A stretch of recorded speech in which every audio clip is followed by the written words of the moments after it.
Listo, Hola a Clara, cuando todos. quieras. Ya también Gracias. estamos activando el audio a Pedro. Debe estar llegando un mensajito para activar su audio. Exacto. ¿Listo, Fer? Ok, muchas gracias, Carol. Muchas gracias a todas las personas que esta tarde nos acompañan. Bienvenidos a una nueva charla virtual de Asia San Ignacio. Hoy nos estamos encontrando en viernes, cuando tradicionalmente estos encuentros los hemos programado para los jueves, dado que nuestro invitado especial mantiene o tiene muchos compromisos académicos los días jueves. Por eso la charla hoy la estamos programando para viernes. Y como todos lo saben y pues lo vieron por nuestra invitación, Pedro Lopera Martínez será quien esta tarde estará con nosotros, y a través de él conoceremos su perspectiva sobre el por qué la función empresarial y la libertad económica se conjugan coherentemente con la libertad humana. Los invitamos, como siempre, a participar con sus comentarios, con sus preguntas y sus aportes, lo que hace mucho más enriquecedor el encuentro. Pedro Lopera Martínez es egresado del Colegio San Ignacio de la promoción 2017. Actualmente estudia Derecho. Ha trabajado en proyectos con el Centro de Pensamiento Libertank y es un creador de contenidos en las redes sociales, lo cual hemos visto mucho en los últimos tiempos. Nos llegan en los WhatsApp videos en los que Pedro comparte su manera de pensar, su manera de ver la vida, y en ellos promueve también su manera de pensar sobre la economía, la filosofía, política y emprendimiento. De verdad que nos enorgullece mucho desde Asia San Ignacio contar esta tarde con Pedro, el expositor más joven que ha pasado por este programa de charlas virtuales. Y nos da mucha alegría porque sabemos que en unos años estaremos viendo a Pedro como un gran líder de este país, y es de verdad lo que deseamos, que pueda ser un gran líder, un líder muy positivo, Pedro, que es lo que este país necesita.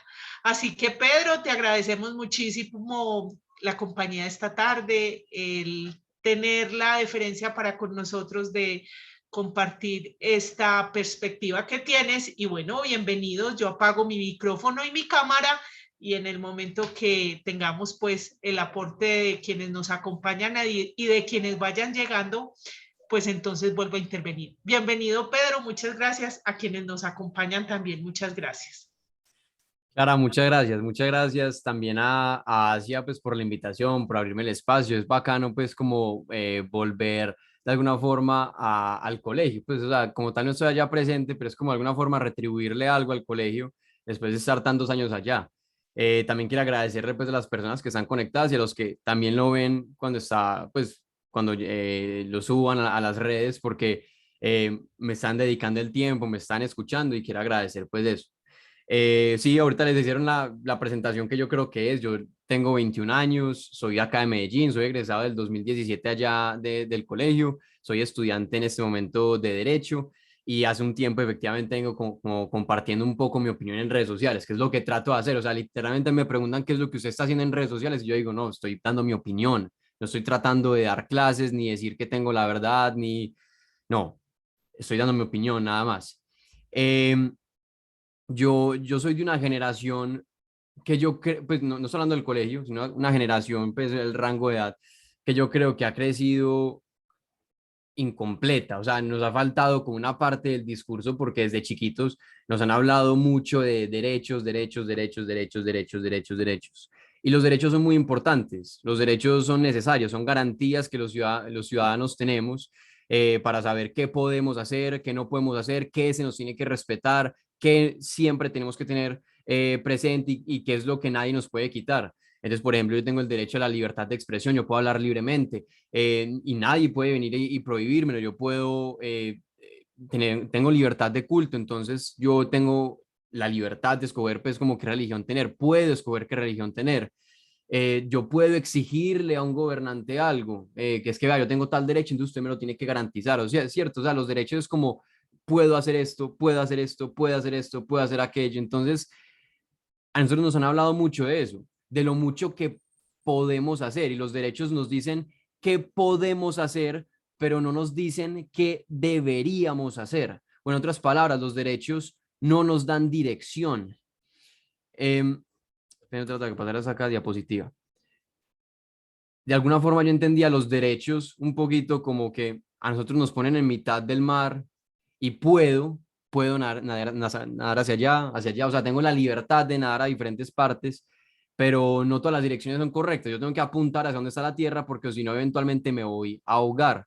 Y como les decía, eso es lo que creo que carecen los derechos, no hay dirección y es muy importante que nosotros como personas tengamos dirección, sepamos qué es lo que tenemos que hacer y yo creo que eso no se encuentra en los derechos, sino en los deberes, en las responsabilidades, que creo que es la parte que de pronto la falta de escuchar a mi generación.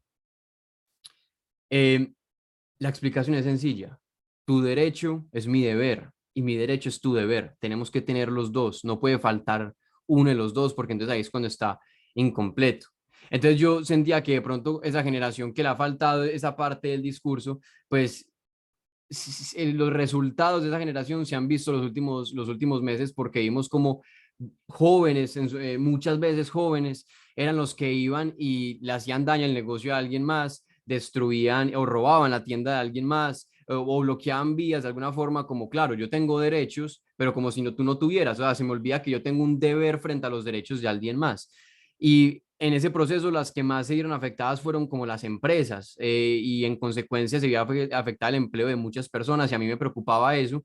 Entonces precisamente por esa preocupación de, pues, de yo decir como, hey, ¿cómo es posible que le estén haciendo como tanto daño a las empresas o a los emprendedores o a la gente que inicia un negocio? Entonces dije, no, ya sé qué es lo que voy a hacer. Voy a empezar a defender mucho más la iniciativa privada, voy a defender mucho más el emprendimiento, voy a defender mucho más la empresa privada, la propiedad privada, y por eso el tema del que les quiero hablar hoy es este, y es que yo creo que la función empresarial y la libertad económica funcionan porque son coherentes con la naturaleza humana, son cosas que creo que van de la mano. Entonces lo dividí en cuatro punticos.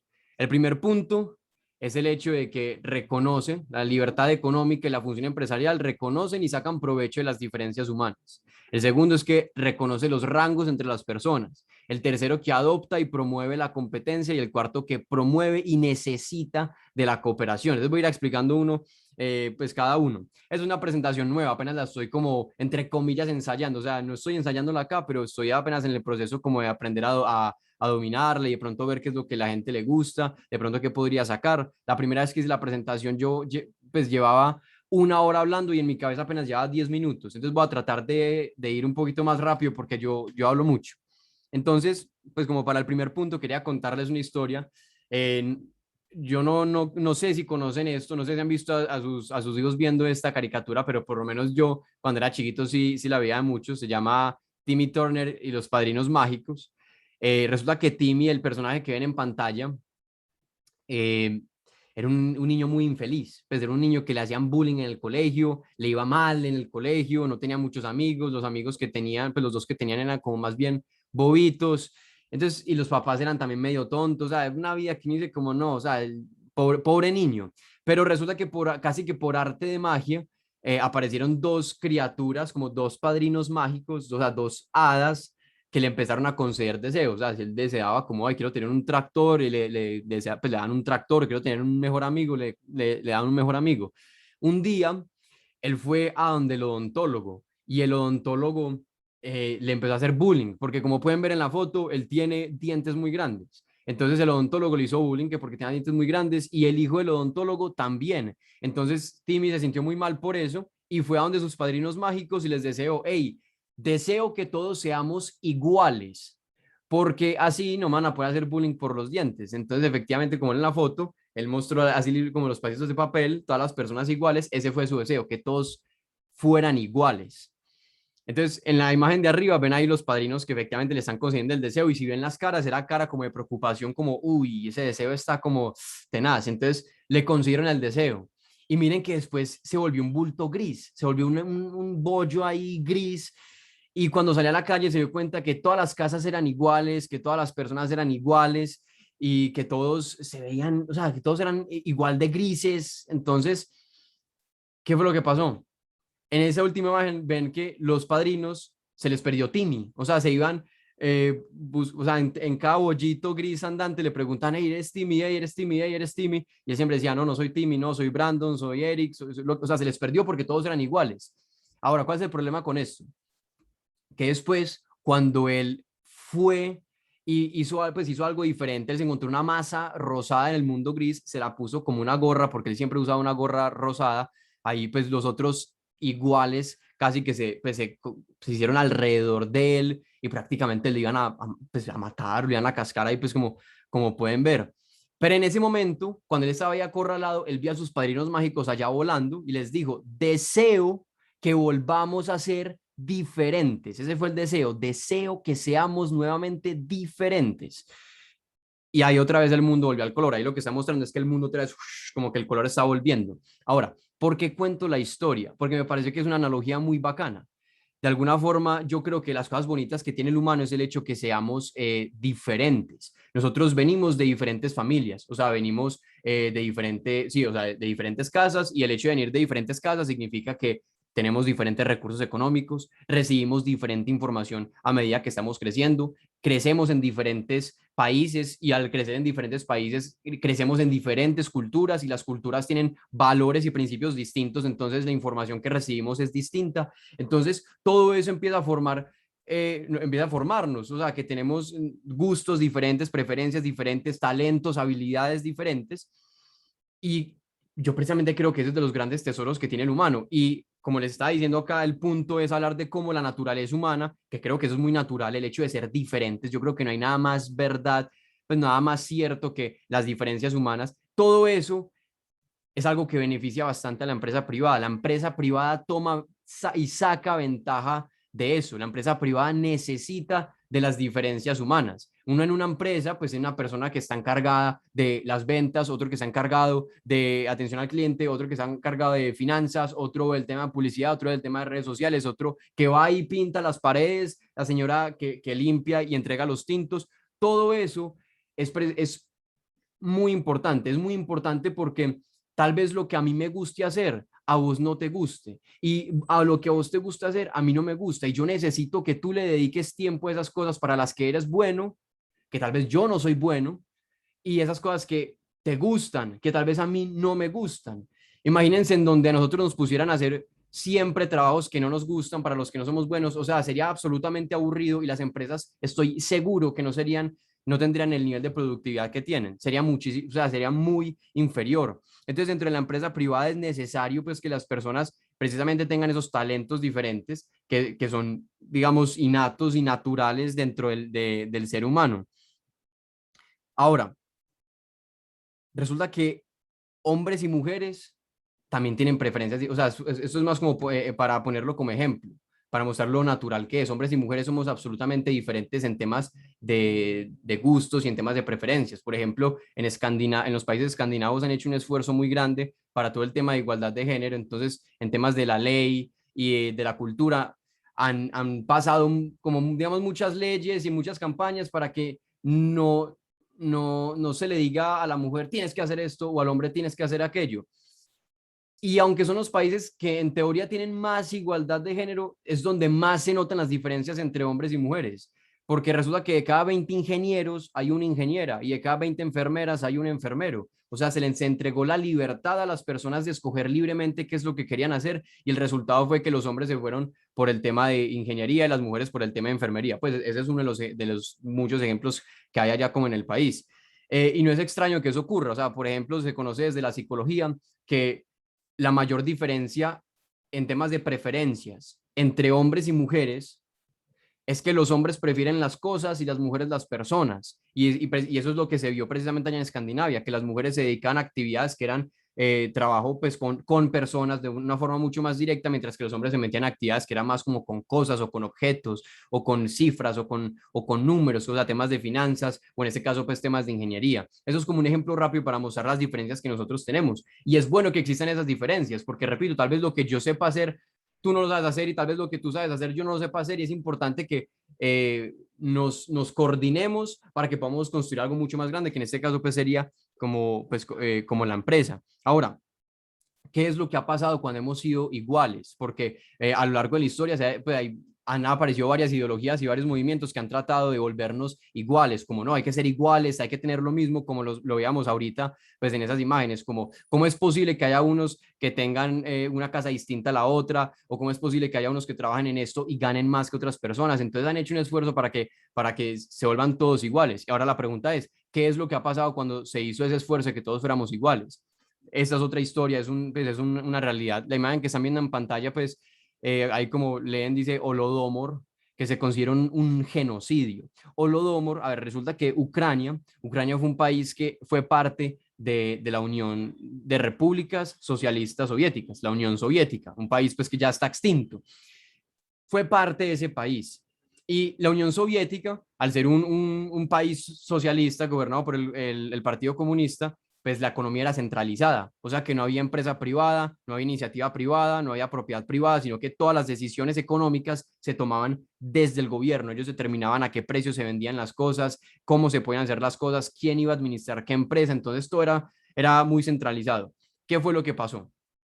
En Ucrania había unos campesinos llamados kulaks, con K, K-U-L-A-K-S, kulaks. Eran campesinos absolutamente productivos, o sea, era gente que sobresalía sobre los demás campesinos porque lograban producir más, lograban cosechar más, administraban mejor los recursos humanos que tenían y las herramientas que tenían. Entonces eso permitía pues que las granjas en las que ellos operaran fueran granjas mucho más productivas. Y un día esos kulaks fueron donde el gobierno y les dijeron, hey, vea, nosotros estamos siendo mucho más productivos, y empezaron a exigir, vea, como somos más productivos, exigimos que entonces nos permitan quedarnos con un poco más de lo que estamos ganando. O sea, ¿cómo es posible que hagamos mucho más trabajo que los demás, pero ganemos exactamente lo mismo y nos recompensen exactamente igual, aunque nosotros estamos aportando mucho más? Y al mismo tiempo decían, y queremos tener nuestras propias granjas. Ahí hay dos errores, porque primero estaban pidiendo una desigualdad en los resultados, a que ellos recibieran más por el hecho de que estaban haciendo más, y al mismo tiempo estaban pidiendo sus propias granjas, o sea, propiedad privada, una cosa que no se permite, pues que no le gusta al Partido Comunista. Entonces, ¿qué hicieron? Cogieron a estos campesinos, a estos kulaks, y los enviaron a los gulags, con G, G-U-L-A-G-S, gulags. Los gulags eran campos de trabajo forzado, en donde o sea, todos eran un simple número. No había diferencia entre uno y el otro, no había uno más importante que el otro, todos, no, igual, o sea, son igual de poco importantes. Y los enviaron allá, a muchos los desaparecieron, otros los mataron, otros terminaron trabajando en esos lugares. Ahora, esos eran los campesinos que estaban produciendo más y los desaparecieron. Ucrania todavía tenía unas reservas de comida, y el gobierno tomó la decisión de coger esos alimentos y exportarlos al occidente europeo, a Francia, a España, a Alemania, al Reino Unido, y exportaron toda esa comida.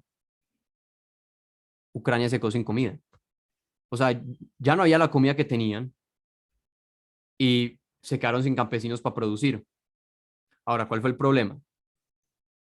6 millones de personas murieron de hambre en cuestión de un año. 6 millones. Es como si se muriera toda la población de Antioquia en un año.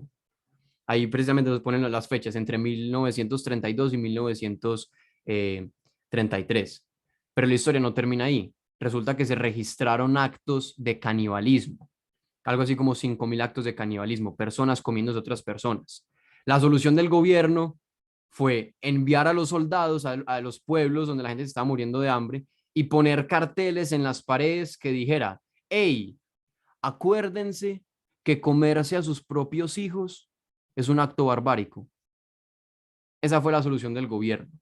Y ese es el tipo de cosas que han ocurrido en la historia cuando insistieron en volvernos iguales, cuando insistieron en que usted tiene que ganar lo mismo y usted no va a usar sus diferencias para montar su negocio. Es donde nosotros le digamos dónde va a ir a trabajar. Precisamente en los sistemas donde se permite la iniciativa privada, la empresa privada, es donde le dicen a usted, usted tiene talentos distintos, tiene gustos distintos, dedíquese precisamente a esas cosas, que así nos vamos a beneficiar todos, a menos pues que usted quiera dedicarle tiempo a algo que a usted no le guste, y la mayoría de las personas no hacen eso, tienden a buscar cosas que prefieren. Entonces, y en la empresa privada, como les digo, sacan ventaja de eso. Ahora, si bien, bueno, acá les muestro pues el periódico. Ese fue el periódico que salió en Chicago en esa época. 6 millones mueren en la pues, hambruna soviética. ese pececito lo pongo más como por dejar de lado la historia maluca, entonces para que se vea una imagen bonita.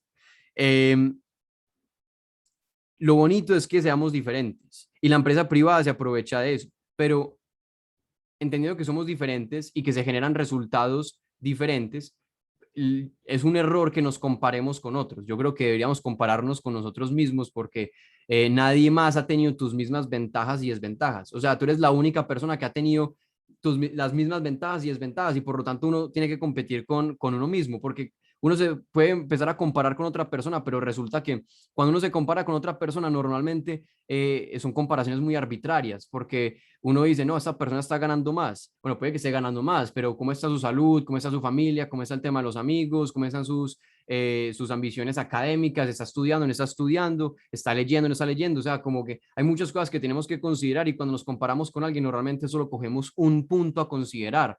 Y, y bueno, primero eso no creo que de por sí nos hace daño. De segundo, es una muy mala comparación. Y de tercero, es una comparación que no tiene sentido, porque la comparación, como les digo, que queríamos hacer es con nosotros mismos, tomando en cuenta que venimos del mismo lugar. Entonces uno puede ver como, listo, hoy estoy mejor que ayer, estoy peor que ayer. Esa es una comparación muchísimo mejor. Y de esa forma no vamos a estar tan estresados es que él está viviendo eso, yo estoy viendo aquello, porque como les dije, todos somos diferentes y es una de las características de la naturaleza humana. Y en la empresa privada, algunos van a pagar más, otros van a pagar menos, unos tienen más y menos responsabilidades, unos tienen unos trabajos más difíciles y otros no, pero es precisamente eso lo que permite que la empresa privada funcione.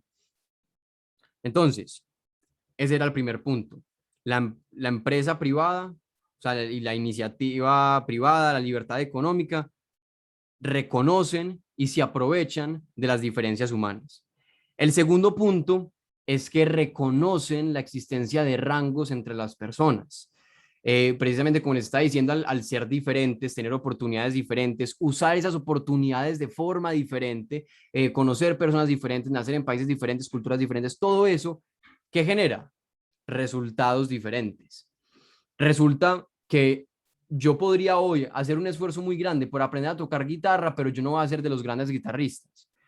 Yo podría hoy a tratar aprender a tocar piano y no voy a ser de los grandes pianistas, porque hay personas que llevan muchísimo más tiempo estudiando el piano, pues aprenden a tocar piano y que tienen de pronto esos talentos. ¿Qué quiere decir con esto? No todo el mundo va a ser un buen pianista, no todo el mundo va a ser un buen abogado, no todo el mundo va a ser un buen ingeniero. Las personas precisamente por esos gustos y preferencias distintas, se dedican a cosas distintas y dentro de la jerarquía de abogados hay abogados que son muchísimo mejores que otros, unos que son intermedios, en lo mismo con el tema de ingenieros. Ahora, ¿qué significa todo eso? Que efectivamente hay personas que hacen mejor las tareas que otras y la empresa privada reconoce eso.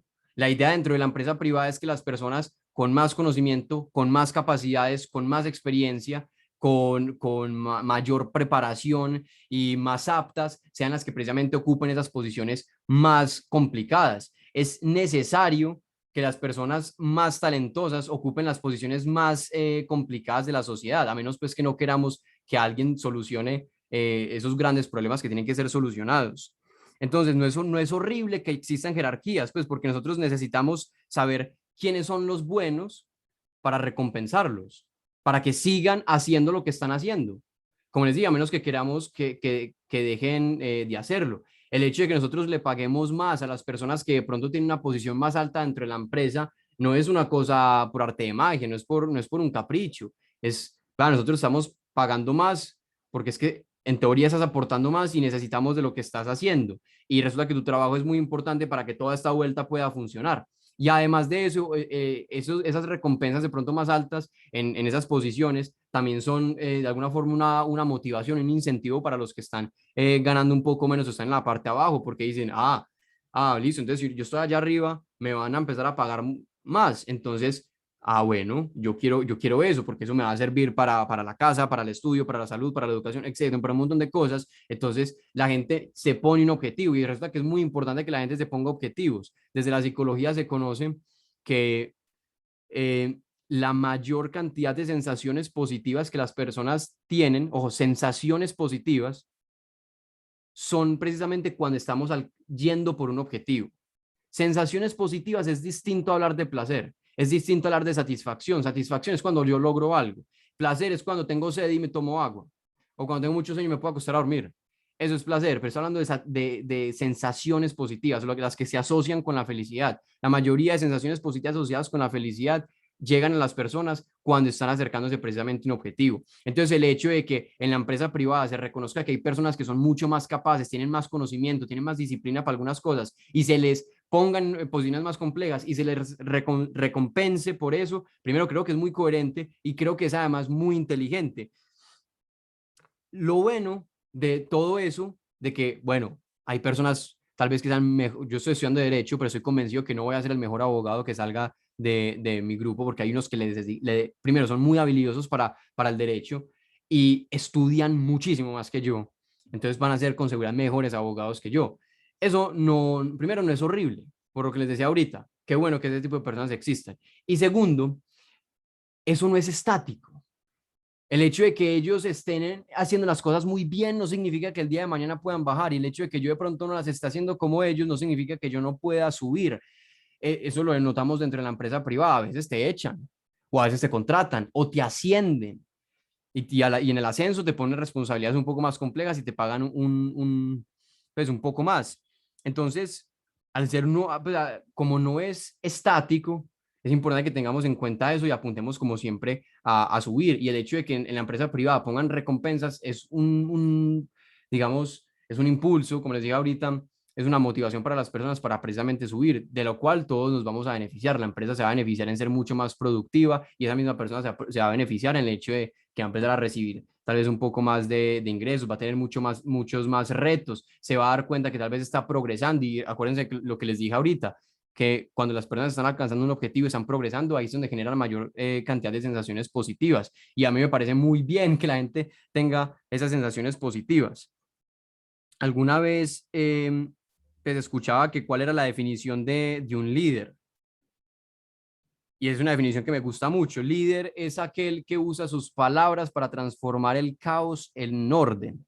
Líder es aquel que usa sus palabras para transformar el caos en orden.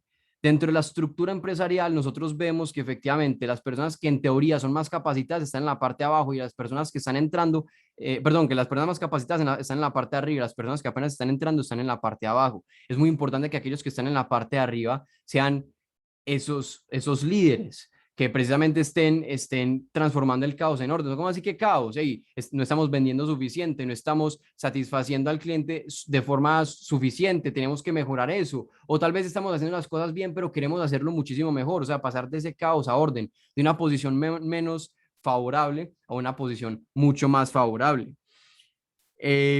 Y precisamente esas personas que logran liderar y que tienen más conocimiento, pues deberíamos tener gratitud y humildad con ellos. ¿Por qué gratitud y humildad? Primero, gratitud, porque como les dije, están realizando las actividades tal vez más complejas de la sociedad, más importantes, que yo no soy capaz de hacer al día de hoy, pero alguien las tiene que hacer. Alguien tiene que estar en esa posición, porque es necesario que alguien produzca las cosas que todos tenemos que consumir, o logre administrar esa institución que todos necesitamos, o logre o desarrollar esos proyectos que todos necesitamos que sean desarrollados. Yo no, tal vez hoy no sepa hacer eso, esa persona sí, y tengo gratitud de, hey, qué bueno que usted está haciendo eso, porque lo necesitamos y yo hoy no soy capaz de hacerlo, y ojalá te recompensen muchísimo más por eso. Entonces, gratitud por ese lado. Y también el tema de humildad. ¿Por qué el tema de humildad? Porque yo podría ponerme en una posición de arrogancia y verlo simplemente como, no, qué pereza, no, y cogerle rabia al exitoso, cogerle rabia a la persona que le va bien, o yo podría aprender de la persona. Yo podría ver como, a ver, esa persona cómo se está comportando, qué está diciendo, qué está haciendo, qué le ha permitido llegar a donde está, qué conocimientos tiene, qué habilidades ha desarrollado, cómo trata a las personas, cómo lidera los proyectos. Entonces yo puedo poner una posición en la que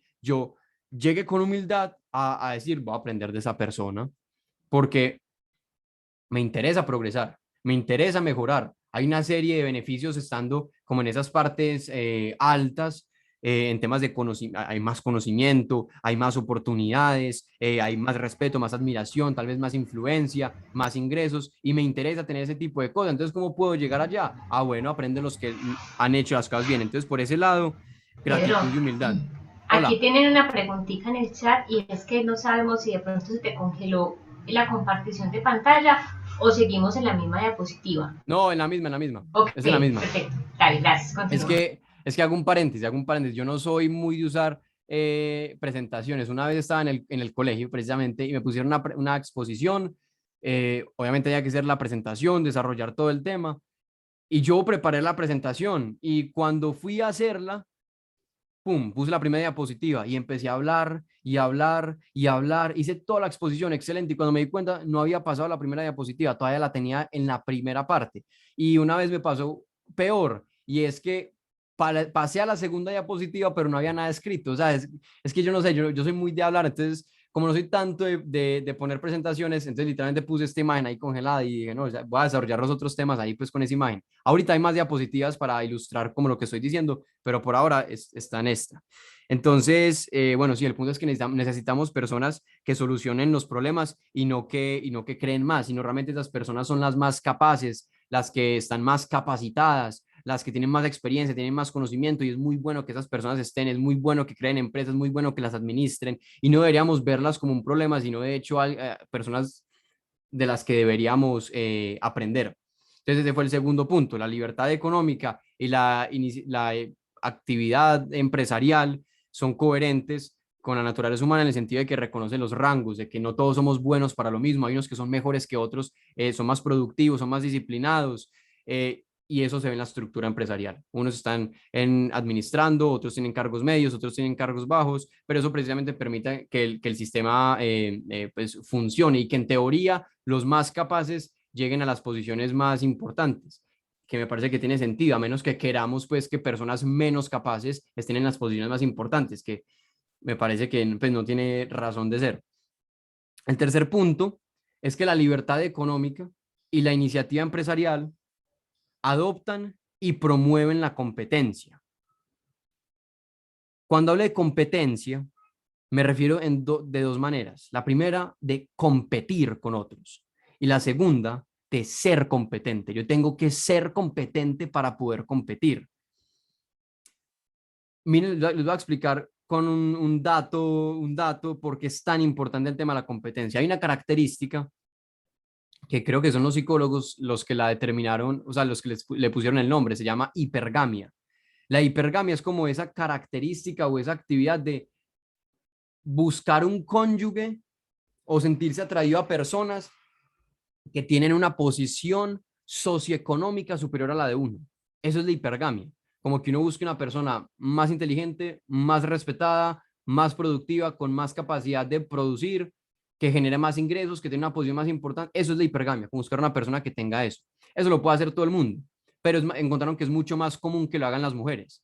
Entonces, como las mujeres pusieron esa presión en los hombres, como, bueno, hágale pues, usted tiene que ser mejor si quiere que usted me atraiga, o sea, hágale pues, haga algo interesante, sea bueno, valga la pena, sea productivo, o sea, como empezaron a poner esa presión sobre los hombres, fue tanta la presión que el doctor Jordan Peterson, que en la pantalla es el que está en la derecha, él es psicólogo, fue profesor de Harvard, profesor de la Universidad de Toronto, se puso a estudiar el tema de la personalidad, el tema de la competencia, y precisamente encontró que el tema de la hipergamia, que esa presión que le pusieron las mujeres hacia los hombres sobre decirles como usted tiene que ser mejor, eso fue lo que hizo que nos separáramos de los chimpancés. Porque lo que hacía es que ponía a los hombres como una constante competencia a ver quién era el mejor. Y no era únicamente mejor del más fuerte, sino también el más inteligente, y el que mejor lograra administrar y el que lograra manejar mejor a las personas. Entonces la competencia fue la competencia, la necesidad de ser competentes y la competencia entre las diferentes personas, lo que permitió que nos separáramos de los chimpancés. Eso es, como les digo, es un dato que entrega él como ex profesor de Harvard y profesor de la Universidad de Toronto. Pueden buscarlo ustedes mismos si quieren. Y yo creo que pasa similar dentro de las empresas. Dentro de las empresas yo creo que hay dos tipos de competencias. Hay una competencia que es externa y una que es interna. La externa es empresa contra empresa y la interna es entre empleado y empleado, sea cual sea el cargo, porque uno puede tener varios ejecutivos en la parte alta y entre ellos compiten para ver quién es el siguiente que ascienden o el siguiente que le dan una posición más importante o que lo mandan a una mejor sede, o también los empleados que están de pronto apenas arrancando de 22, 23 años, que apenas están iniciando pues como su experiencia laboral y están viendo como que, a ver, quién es el que van a poner en la siguiente posición, administrar tal grupito, etcétera. Entonces, está ese tipo de, esos dos tipos de competencia y creo que es muy positivo que eso precisamente ocurra. ¿Por qué? Porque las empresas, o sea, una empresa que tenga ausencia de competencia es una empresa que puede hacer dos cosas. Una, bajarle la calidad a sus productos y aún así la van a seguir comprando porque es la única. Y dos, abusar del cliente. Porque yo puedo hacer lo que quiera con vos y ¿para dónde se va a ir? ¿A quién le va a comprar? O sea, yo soy el único que ofrece este producto. Yo soy el único que está ofreciendo este servicio. Me tiene que comprar a mí sí o sí.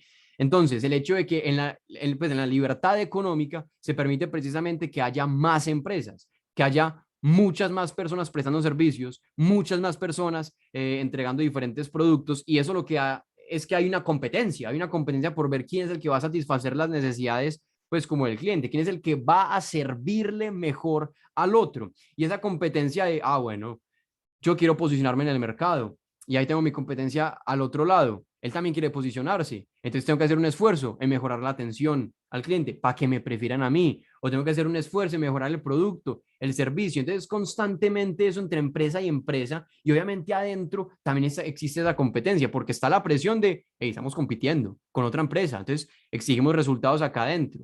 Entonces la gente, exigimos resultados, listo. Yo soy el que va a traer esos resultados para que yo sea el que lo asciendan y de pronto no otra persona, para que yo pueda tener más responsabilidades, pueda pasar por un proceso de aprendizaje, pueda generar más ingresos. Entonces constantemente siempre está esa competencia.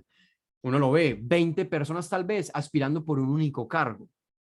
Entonces son 20 personas buscando ser mejores, buscando hacer las cosas mejor, tener más conocimiento y más capacidad de ser más competentes para poder ganar en esa competencia y ser el que, pues, al que lo asciendan. Entonces es importante reconocer que la empresa privada no premia a cualquiera. O sea, porque vos puedes montar una empresa, o sea, puede llegar el inversionista que te meta toda la plata, montas una empresa con una imagen de lujo, con una red social excelente, con productos posiblemente excelentes, pero si vos sos indisciplinado, tratas mal a la gente, no cooperas con las demás personas, lo más probable es que le vaya mal a esa empresa. Entonces, como les digo, la empresa privada no premia a cualquiera. En estos días, pues que estábamos con el tema de los Juegos Olímpicos, yo vi una de estas competencias que creo que es salto con garrochas, si no estoy mal, que es un palo largo en donde corren el palo como que pues, se frena en algo y la persona salta sobre otro palo. Entonces, en una competencia había un gringo y un sueco. El sueco es el número 1 del mundo, es el mejor del mundo. Y el gringo creo que estaba haciendo posiblemente sus primeros o sus segundos Juegos Olímpicos. Y estaban en la final los dos, estaban peleándose por el oro. O sea, de ahí salía el oro y la plata. Entonces uno veía la cara del sueco cuando hacía un salto, lo hacía perfecto y serio, relajado. O sea, no se emocionaba mucho, estaba tranquilo, porque está acostumbrado a hacerlo muy bien. El gringo era la primera vez que estaba en la final y de entrada ya se le notaba la felicidad de que iba a ganar medalla y que además estaba compitiendo la medalla con el mejor del mundo. El gringo hizo el primer salto, excelente, lo hizo muy bien y se le notó una felicidad, se le ve así como, así una de esas que uno dice, qué emoción, qué alegría. Pero los otros saltos se equivocó, los hizo mal en todos, pero siempre que tumbaba el palo y caía y hacía mal la cosa, igual se paraba y sonreía. ¿Por qué les digo eso? Acuérdense de lo que les dije en el punto anterior. La mejor competencia que uno puede tener es con uno mismo. Y eso es lo que estoy hablando en este punto. Competencia. Si vamos a competir, compitamos con nosotros mismos, porque es precisamente la competencia más justa. Nosotros somos los únicos que han tenido las mismas ventajas y desventajas. Y se nota en el ejemplo que les acabo de dar. El sueco ya estaba acostumbrado a ganar todo, ya estaba acostumbrado a estar en la parte alta y él de pronto no se estaba acercando a un objetivo más alto, él ya estaba en el objetivo alto. Entonces de pronto ya no se emocionaba tanto, pero el gringo sí estaba progresando. Acuérdense lo que les dije, la mayor cantidad de sensaciones positivas que tienen las personas vienen cuando estamos alcanzando un objetivo. Entonces el gringo claramente estaba mejorando, estaba avanzando, tal vez no estaba ganando, el otro le estaba ganando, el sueco estaba ganándole en esa competencia pues, de los Juegos Olímpicos, pero el gringo se estaba ganando a sí mismo. y se le notaba la cara de felicidad, mientras que el sueco estaba ganando nuevamente, entonces de pronto no estaba tan emocionado. Entonces, por eso insisto que la competencia más importante es con nosotros mismos, pero tampoco podemos ser muy, ¿cómo se dice eso? Relajados como con el tema, como, no, la competencia es conmigo mismo, entonces no hago nada, no, o sea, hay que competir bien con uno mismo también, o sea, que hay un esfuerzo de verdad grande por ser más competente, por tener más conocimiento, tener más capacidades, y creo que dentro de la empresa privada se promociona muchísimo eso, o sea, es necesario, o sea, usted de verdad tiene interés en que la gente le compre más, o sea, usted tiene que servirle mejor a las personas, mejor atención, más disciplina o más personas a las que usted esté beneficiando, mejor producto de mayor calidad o dentro de la empresa, o sea, usted de verdad quiere que la hacienda y que las otras 20 personas con las que usted está compitiendo no sean algunos de ellos los que gane, sino que sea usted. Usted tiene que competir, tiene que ser primero mejor de lo que usted es hoy y tiene que ser mejor que ellos. Entonces, una constante competencia, competencia, competencia, que lo que les decía al principio con el tema de la hipergamia, lo que hace es, en teoría, empujar a las personas, hombres y mujeres, más hábiles a la parte de arriba, con más conocimiento. ¿Para qué? Para que se dediquen a hacer las tareas tal vez más complejas y más difíciles, que todos necesitamos que haya alguien que estén haciéndolas. Porque si no, nos embalamos los demás. Yo creo que es un regalo poder competir y hay que usar eso a nuestro favor, poder competir, porque ahí es donde ahí se gana, se gana. Yo creo que no hay, en la competencia es difícil perder. Si uno, como les dije, si uno está de verdad interesado en competir con uno mismo y ser mejor que lo que era ayer. Pero en todo caso, la competencia no puede alejarse de la cooperación. Ese es el cuarto punto. La función empresarial y la libertad económica promueven y necesitan, esa palabra es muy importante, necesitan de la cooperación, porque entonces uno siempre habla de competencia y la competencia suena a eso así como, uy, sí, te voy a hacer las cagadas pues para que vos te equivoques, para que yo gane, para que, no, imagine, no, eso no funciona. La otra vez estaba viendo, a ver, ¿cuánto? Bueno, no, es que hay un cuaderno, tengo una reflexión, pero os voy a contar como con lo que me acuerdo. Ellos dos, los que están en la pantalla, el de la izquierda se llama Jocko Willing, el que está así mal encarado, que se ve grande, musculoso. El de la derecha, como les contaba ahorita, es el doctor Peterson, man flaquito, un académico. Son dos personas que vienen de dos mundos muy diferentes. Jocko Willing, el de la izquierda, es SEAL retirado del ejército de Estados Unidos. SEAL, para que se hagan la idea, SEAL significa S, viene de sea, de océano, la A viene de air, de aire, pues de cielo, de aire, y la L viene de land, de tierra. O sea, son soldados del ejército de Estados Unidos que están preparados para el mar, el cielo y la tierra. Son los soldados más preparados del ejército de Estados Unidos. Y él estuvo en la batalla de Ramadi, en Irak, que fue una de las batallas más complicadas. Él lideró grupos. O sea, él es una persona que ha tenido que liderar personas literalmente en situaciones de vida o muerte. Y estuvo por allá pues bastante tiempo. Después, cuando él ya se retiró y volvió a su vida de civil, alguna vez un amigo le dijo como, hey, vení, háblale a mis empleados sobre el liderazgo. Él decía como, no sé, te pago. Él dijo como, listo, ya sí. Entonces, te pago y ahí se aceptó ir a la empresa. Y a partir de ahí se dio cuenta que las cosas que él había aprendido de liderazgo por allá en combate las podía llevar al mundo civil y ofrecérselo de pronto a diferentes empresas y eso, y montó una consultoría en temas de liderazgo, en temas de negocios, montó otros negocios, ha escrito libros, tanto para adultos como para niños, que habla, o sea, ha escrito libros para niños sobre responsabilidad y disciplina, para niños, así con caricaturas todo el cuento. O sea, el man es un teso, ha montado empresa, ha sido soldado, es padre de familia, ha hecho de todo. Y el de la derecha, como les dije, es el doctor Peterson, ex profesor de Harvard, profesor de la Universidad de Toronto, ha escrito documentos científicos. El tipo ha hecho conferencias en más de 150, más de 150 ciudades y para muchos es hoy considerado el intelectual vivo más importante. Entonces miren que son dos realidades muy diferentes, un intelectual académico, el otro combate, armas, empresa, ¿cierto? Entonces los dos estaban conversando, estaban hablando acerca del capitalismo, del libre mercado, de la iniciativa privada. Y en una de esas, el doctor Peterson dijo que las personas en el capitalismo tienen o sea, la gente tiene la imagen de que la gente en el capitalismo es egoísta, porque tienen motivaciones individuales. Entonces todo lo hacen porque tienen motivaciones individuales. Entonces lo que él decía es verdad que en el capitalismo la gente tiene motivaciones individuales, pero si vos como empleado no reconoces los talentos que tu compañero tiene y vos no haces el trabajo que tienes que hacer, te das cuenta que tu compañero está haciendo las cosas mal, pero te quedas callado para que él se equivoque y te prefieren a ti, llegas tarde, le mientes a tu jefe, le mientes a tus compañeros, no les haces favores, no cooperas, pues, ¿qué va a pasar con esa empresa? ¿Qué va a pasar con una empresa donde los trabajadores se lleven la mala y se quieran hacer cagadas y no se ayuden y se quieran poner trabas? ¿Qué va a pasar con esa empresa? ¿Cómo va, o sea, internamente, cómo va a funcionar? Si vos como jefe no escuchas a tus empleados, no reconoces sus sacrificios, no los premias, no los escuchas cuando ellos llegan y dicen, hey jefe, tengo tal problema, tengo tal necesidad, o jefe, tengo tal objetivo, ¿usted qué me recomienda? ¿Cómo puedo alcanzar ese objetivo? Yo tengo el sueño de alcanzar tal posición, tengo el sueño de generar tantos ingresos, recomiendo usted qué puedo hacer para alcanzar eso. Si vos como jefe no tratas mal a tus empleados, ¿qué es lo que va a pasar? Pues tus empleados van a perder sentido de pertenencia por la empresa.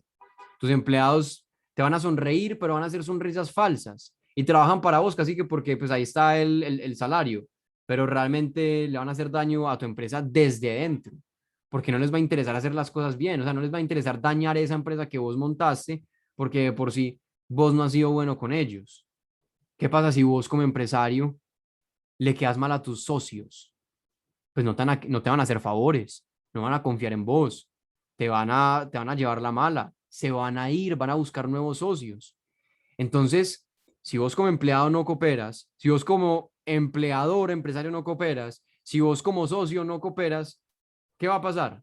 Entonces, es cierto que en el capitalismo la gente tiene motivaciones individuales, pero si no cooperas, nunca vas a poder satisfacer esas necesidades, esos intereses individuales.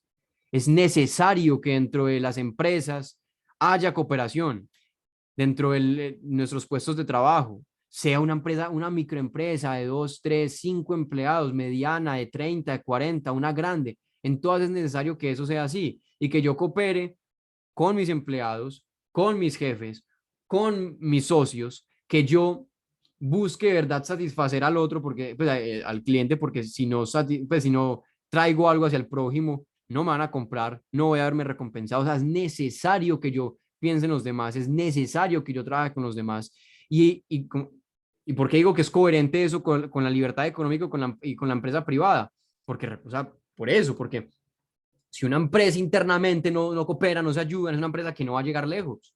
O sea, al empleado lo echan porque no está funcionando dentro. O sea, es un estorbo, no está ayudando. Chao, te sacamos de acá. O la empresa de por sí no está haciendo las cosas bien internamente. Es una empresa que fácilmente puede quebrarse o puede perder muchas ventas y puede terminar después endeudándose de todo. Entonces, eso pues como por un lado. Nosotros en la sociedad delegamos todo el tiempo. Usted es el presidente, usted es el ministro. En fútbol, usted es el arquero, usted es el delantero. En el colegio, usted es el profesor, usted es el rector, usted es la que va a organizar y limpiar los salones. Usted va a ser el portero todo el tiempo delegamos de responsabilidades. Y eso es una clara prueba de cooperación. Y también es una clara prueba de que se está usando las diferencias de las demás personas para que algo pueda funcionar. Entonces, como aprovecho tus diferencias y cooperamos en torno a eso, porque yo no soy capaz de hacer todas las actividades al mismo tiempo. Yo no soy capaz de ser el profesor, el portero, la que limpia el lugar y además el rector. No tengo tiempo y no tengo energía y tampoco quiero, me aburre. Entonces, todos nos dividimos y cooperamos para que precisamente pueda funcionar algo. Pensemos en el colegio.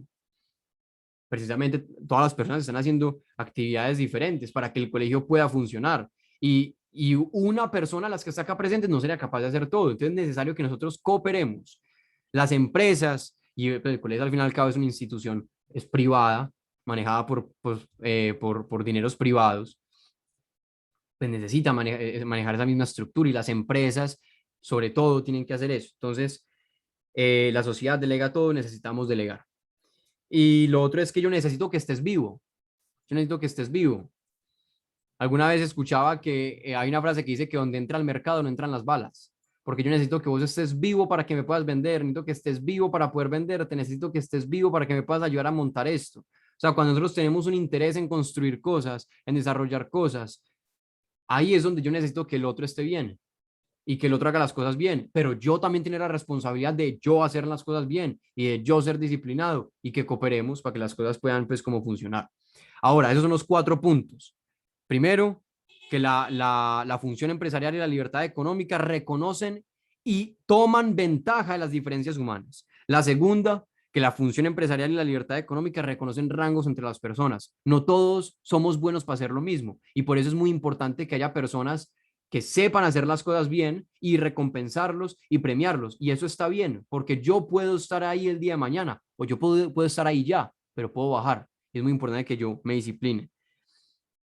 Tercero, adopta y promueve la competencia. Es necesario que compitamos con nosotros mismos, que seamos más competentes, que compitamos con otras personas y que las empresas compiten entre ellas, porque es en ese proceso donde más podemos desarrollar nuestras habilidades, donde más podemos desarrollar nuestro conocimiento, donde podemos encontrar la mayor cantidad de satisfacción y sensaciones positivas, que es lo que les mencioné ahorita del tema de alcanzar objetivos. Es donde más se satisface a los clientes, porque si yo tengo un completo interés de dominar el mercado y obviamente jugando bajo las reglas de juego, o sea, sin corrupción, yo tengo que satisfacer a los demás y en el proceso tengo que vender más y mejor y para eso tengo que pensar en el otro, tengo que pensar en el prójimo.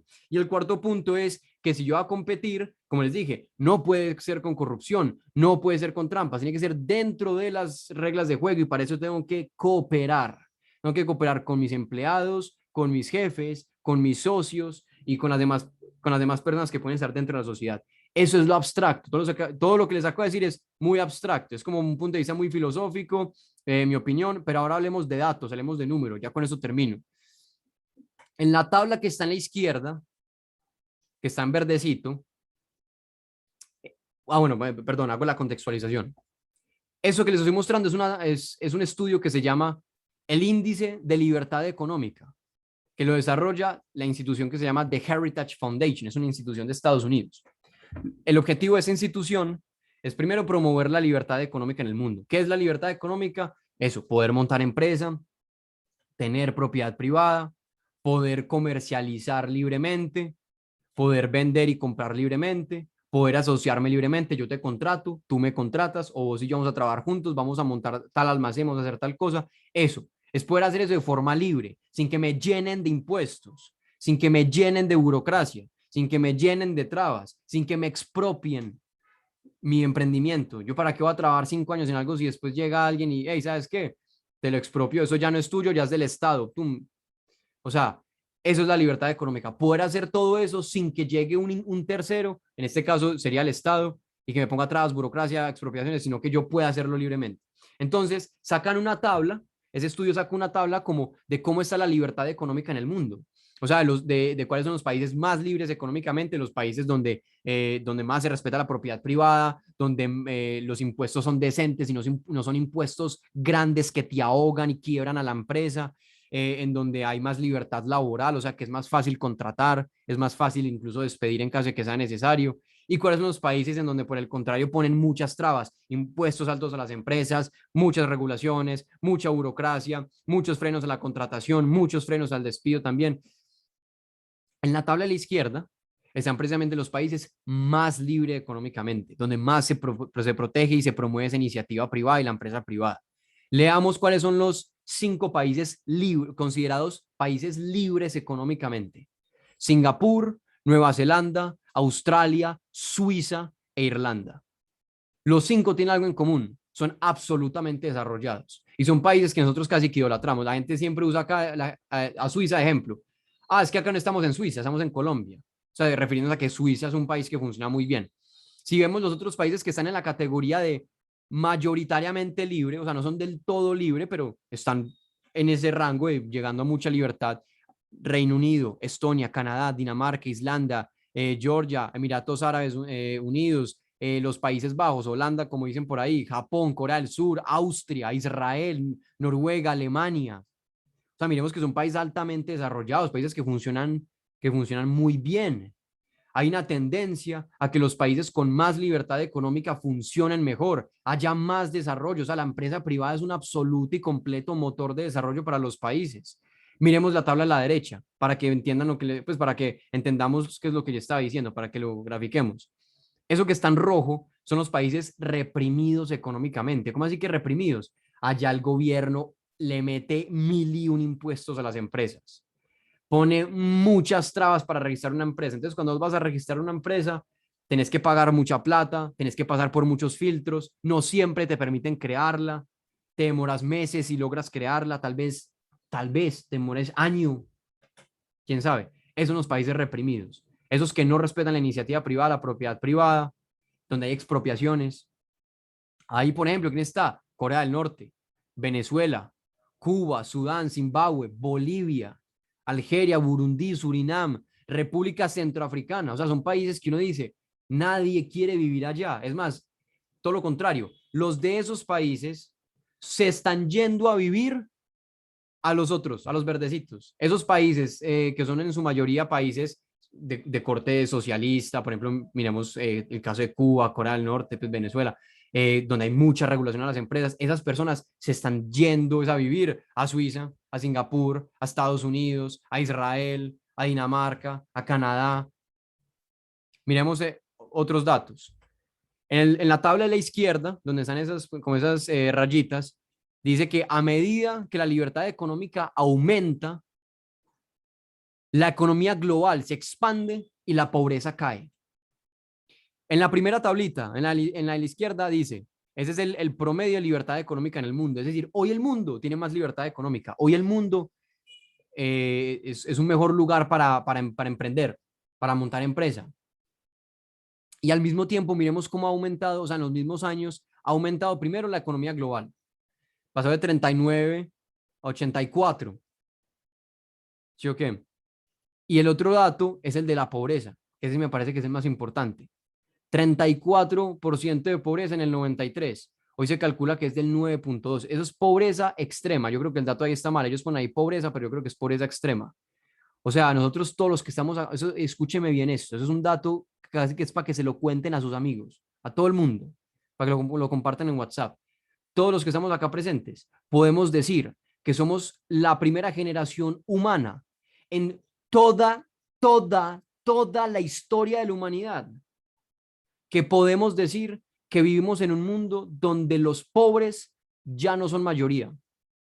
En el mundo hay pobres, pero hoy por primera vez vivimos en un mundo donde los pobres no son la mayoría. Eso había sido la constante a lo largo de toda la historia. O sea, lo extraño era no ser pobre, eso era lo extraño. Y no ser pobre no significa ser rico, significa solo no ser pobre. O sea, puede ser una clase media y medio saliendo adelante. No, ese era el promedio. Pobreza absoluta, hambre. Hoy por primera vez podemos decir que hoy hay menos pobres en el mundo que no pobres. Esos son, bueno, primero son los datos que entrega esa institución, Heritage Foundation. Pero además, el Brooklyn Institute es el que nos da ese dato de que por primera vez los pobres no son mayoría. Y al mismo tiempo da el dato como que la clase media en el mundo está aumentando y que cada vez hay más millonarios. Entonces nos han dicho muchas veces que el rico cada vez es más rico y el pobre cada vez es más pobre. Eso es fácticamente mentira. Esos son hablando de datos, es falso. Cada vez hay menos pobres y cada vez hay más millonarios. No son datos míos. Estoy repitiendo datos del Brooklyn Institute, de The Heritage Foundation, y acá les doy otro. El Banco Mundial, y ese es mucho más bacano, el Banco Mundial, según sus estudios y los análisis que han hecho, se calcula que más o menos para el año 2030 el hambre va a estar erradicada en el mundo. Se calcula que para el año 2030 no va a haber personas muriéndose de hambre. Eso nuevamente es hito histórico. Primera vez en la historia de la humanidad donde la gente no va a morirse de hambre, más o menos para el año 2030. A las personas que están acá conectadas les va a tocar eso. 2030, eso es de nada, son 9 años. Tal vez por la pandemia, todo lo que hemos visto se demore un poquito más, pero se calcula que más o menos en 9 años eso es lo que vaya a ocurrir. Porque miren la tabla que les mostré acá a la izquierda nuevamente, la que les mostré el porcentaje de pobreza. Eso no es pobreza, es pobreza extrema el dato que están mostrando ahí. Hoy la pobreza extrema es del 9.2. Eso nunca había ocurrido. Y tenemos que estar, primero, agradecidos y segundo, muy emocionados de que eso esté precisamente ocurriendo. Y todo eso ha sido posible desde que precisamente empezó a desarrollarse el sistema capitalista de libre mercado, desde que empezó a aparecer mucha más empresa, mucha más innovación, mucho más emprendimiento. Miremos la tabla a la derecha, donde están las gráficas verdes, amarilla, roja. Eso que está mostrando ahí es que es la libertad económica y el estándar de vida. El dato que están entregando es el PIB per cápita. Palabras más, palabras menos, la riqueza que la persona del promedio tiene en el bolsillo. Eso es literalmente, el PIB per cápita es literalmente casi que el promedio de lo que la persona promedio tiene en el bolsillo.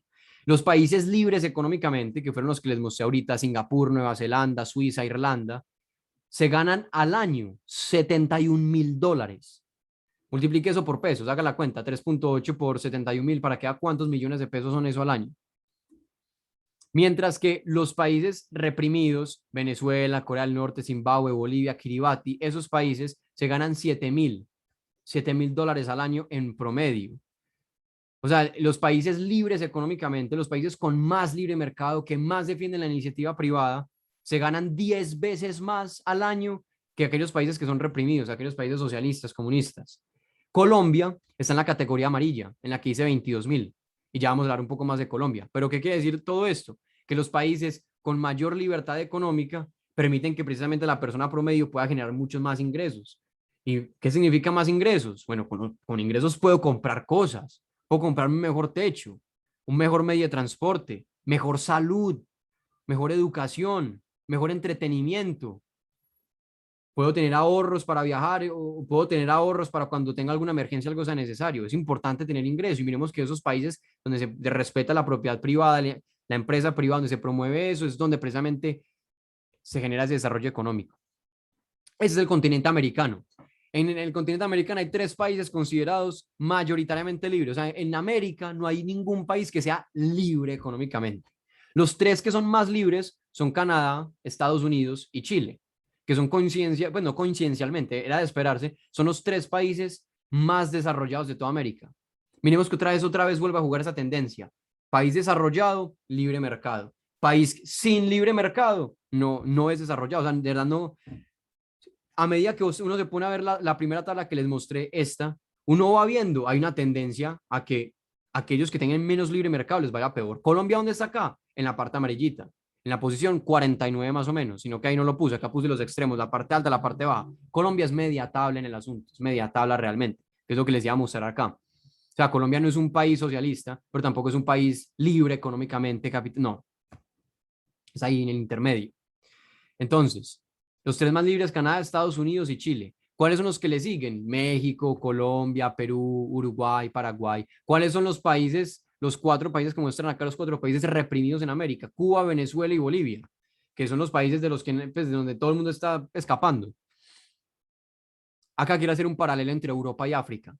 Miremos que Europa es el continente más libre, el país donde más se promueve la iniciativa privada, donde más se respeta la empresa privada, donde más se respeta la propiedad privada, donde más facilidad hay para importar, para exportar, para invertir, para ahorrar, donde no se castiga la generación de riqueza, donde los impuestos a las empresas son impuestos bajitos, decentes. Por poner un caso rápido, Dinamarca es un país donde la carga tributaria total a las empresas es del 27%. O sea, es casi lo contrario en Colombia. En Colombia, esos son datos, primero, del Banco Mundial, del estudio Doing Business. En Colombia, la carga tributaria total a las empresas es del 71%. Si vos sumas todos los impuestos que tiene una empresa y la empresa efectivamente los paga, 71% de los ingresos se les fueron pagando impuestos. 71%. Colombia es de los países con más carga tributaria en el mundo. A las empresas. Porque acá le hacemos un poco al revés. Acá le ponemos muchos impuestos a las empresas y poquitos a los ciudadanos. Proporcionalmente, o sea, la proporción es poquita a los ciudadanos y mucho a las empresas.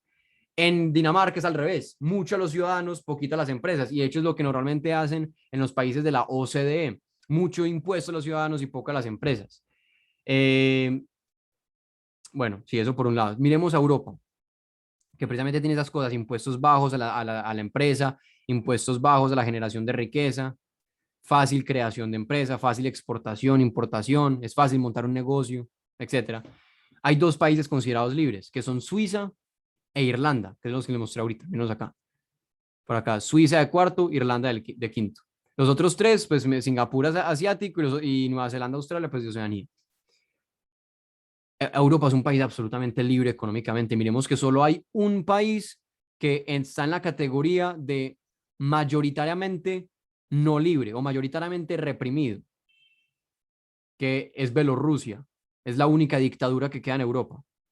De resto, están o en la misma categoría de Colombia o son países mucho más libres que Colombia. Alemania, el Reino Unido, Dinamarca, Noruega, Suecia, Holanda, Islandia. Y miremos el caso de África. Miremos que África es un continente absolutamente cerrado económicamente. O sea, donde es difícil montar un negocio, donde no hay respeto a la propiedad privada, donde hay mucha burocracia y muchas trabas, donde el gobierno todavía se mete mucho en la economía, pues según estos datos. Y miremos pues cuál es el promedio de ingreso. Miremos que en Europa el promedio de ingreso de los países libres es $79.000. Y incluso el que menos gana se gana 13.000. El que menos gana en Europa, 13.000, se gana mucho más, o sea, no mucho más, pero se gana más que los que medio ganan en África. O sea, África es un país que lo tienen tan cerrado económicamente que el progreso pues no está avanzando. Pero acá se me olvidó poner una estadística, que es la de Ruanda. Ruanda pues, es un país africano que en 1994 tuvo un genocidio entre Hutus y Tutsis. Eran dos etnias diferentes y los Hutus que tenían el poder en general, político, económico, influencia, ellos se armaron, pero se armaron no con armas de fuego, sino con machetes. Cogieron machetes y se fueron a los barrios a matar tutsis. O sea, fueron miles y miles y miles de personas que murieron a machete. O sea, fue una cosa horrible. En el 94, la ONU le tocó meterse a muchas, o sea, le tocó mandar soldados allá. O sea, fue un tema muy maluco. Después del genocidio, Ruanda, entre comillas, llegó a tener un poco más de estabilidad y a partir de ahí empezó a aumentar su libertad económica. Empezó a permitir que fuera más fácil que se montara un negocio y que, por ejemplo, las empresas del extranjero invirtieran en Ruanda y que montaran negocios allá y que contrataran gente de Ruanda y que la gente y que los que tenían pues, la capacidad en Ruanda pudieran exportar y se empezó a abrir al comercio un poco más, empezó a aumentar la libertad económica y el resultado fue impecable, fue increíble. 2/3 disminuyó la mortalidad infantil, aumentó la expectativa de vida como por 12 años, en cuestión del 94 al año 2018. 12 años aumentó la expectativa de vida, un poco más incluso. La capital de Ruanda es como entre las 5 países, no, perdón, la capital de Ruanda es la ciudad más limpia de África, limpia, o sea, de que no haya basuras. Y Ruanda está en el top 5 de los países menos corruptos.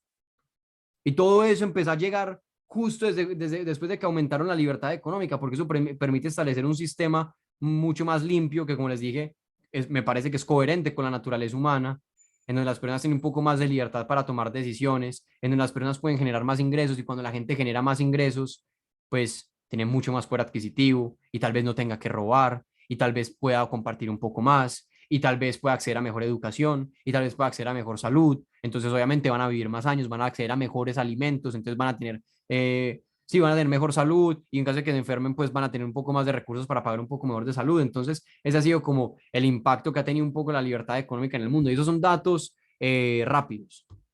Hay muchísimos otros datos. O sea, lo que abundan son datos. Y yo creo que esa es la presentación. Entonces, eso era. Espero no haberme, pues yo creo que me demoré mucho, les pido perdón, pero ojalá pues les haya gustado y les haya dejado pues alguna información importante que les sirva. Muchísima, Pedro, muchísima. Y pues yo no sé, a mí el tiempo se me fue volando, 6:13, tampoco fue que te hubieras extendido mucho, así que no te preocupes por eso. Además, el tema estuvo demasiado interesante. Vamos a mirar entonces, Pedro, qué comentarios o qué preguntas hay. Y aquí encuentro una de Javier Bernal. Y te cuento, él es miembro de nuestra junta directiva, ha sido una persona que nos acompaña, generalmente está en todas nuestras reuniones. Entonces, dice Javier, en un país rico como el nuestro, pero lleno de gente pobre, hablar de felicidad es utópico. ¿Cómo motivar a nuestros jóvenes para hacer empresa y no vivir en esa zona de confort donde todo lo tienen a la mano? Ok. Hoy está de moda el emprendimiento. Hoy el joven me parece que a veces es un poco incoherente porque el joven hoy quiere tener la vida del emprendedor, entonces ven al emprendedor como una persona que gana mucha plata y que puede viajar un montón y que siendo joven se puede vestir como quiera y, o sea, una vida así pues maravillosa. De Ahora, novela. exacto, el que ha emprendido o el que ha tenido alguna vez empleo en la vida se da cuenta pues que trabajar y construir algo no es así pues como que los resultados lleguen tan rápido o de forma tan abundante. Normalmente es un proceso que hay que construirlo. Y yo creo que el hecho de que nos hayan, o sea, el emprendimiento está de moda porque ese objetivo, o sea, yo quiero vivir así, entonces eso está de moda, la gente quiere vivir eso, pero cuando los meten a trabajar como que, puff, se dan cuenta que eso no es tan, sino que toca que el emprendedor es el primero en entrar, es el último en salir, en donde toca sacar de la plata de uno para pagar deudas y hacer muchas cosas. Entonces, si bien el emprendimiento está de moda, cuando la gente va y emprende, se choca.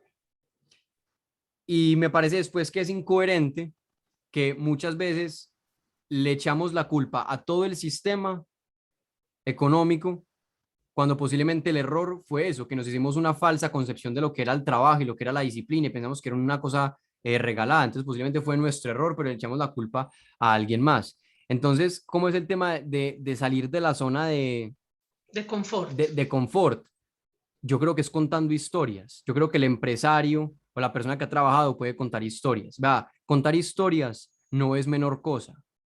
¿Cómo era la Biblia antes? La Biblia durante mucho tiempo no estaba escrita. Fueron absolutas historias y hasta donde tengo entendido, hoy al año 2021 hay todavía 1.000 millones de personas en el mundo que profesan esa religión. Eso es lo importante de contar, de hablar, de transmitir un mensaje. Eso se queda y eso se queda. Entonces, aquel que ha montado empresa, aquel que ha trabajado, puede ir y contar, vea hermano, emprender no es como usted se lo vendieron, emprender no es como usted cree que es, pero aún así es bacanísimo. Usted tiene que ser mucho más disciplinado, mire, y le contás la historia, le contás la historia, le contás la historia, le contás la historia, le contás la historia. Eso se queda, o sea, muchas veces el impacto que tiene una historia sobre las personas es muy grande. O sea, uno no alcanza a dimensionar, uno muchas veces ni siquiera tiene que argumentar una historia, simplemente tiene que contarla y muchas veces eso inspira. Entonces yo me he dado cuenta que muchas veces al joven escuchar de pronto historias emocionantes y ver personas que han logrado cosas grandes, emocionantes, eso los motiva a decir como, listo, listo, listo, mira, ese man le tocó muy duro y yo quiero construir algo y si me toca duro, yo sé que es el proceso por el que tengo que vivir, pero, o sea, pero contar historias es algo muy poderoso y es importante que aquel que está en el sector privado, sea como empleado o sea como empresario, empiece a contar las historias, porque allá afuera hay personas que han contado una historia negativa sobre los empresarios y negativa sobre las empresas. Entonces, si el empresario no va y cuenta la historia que es, la única historia que va a estar por ahí rodando y la única historia que se va a escuchar es la negativa.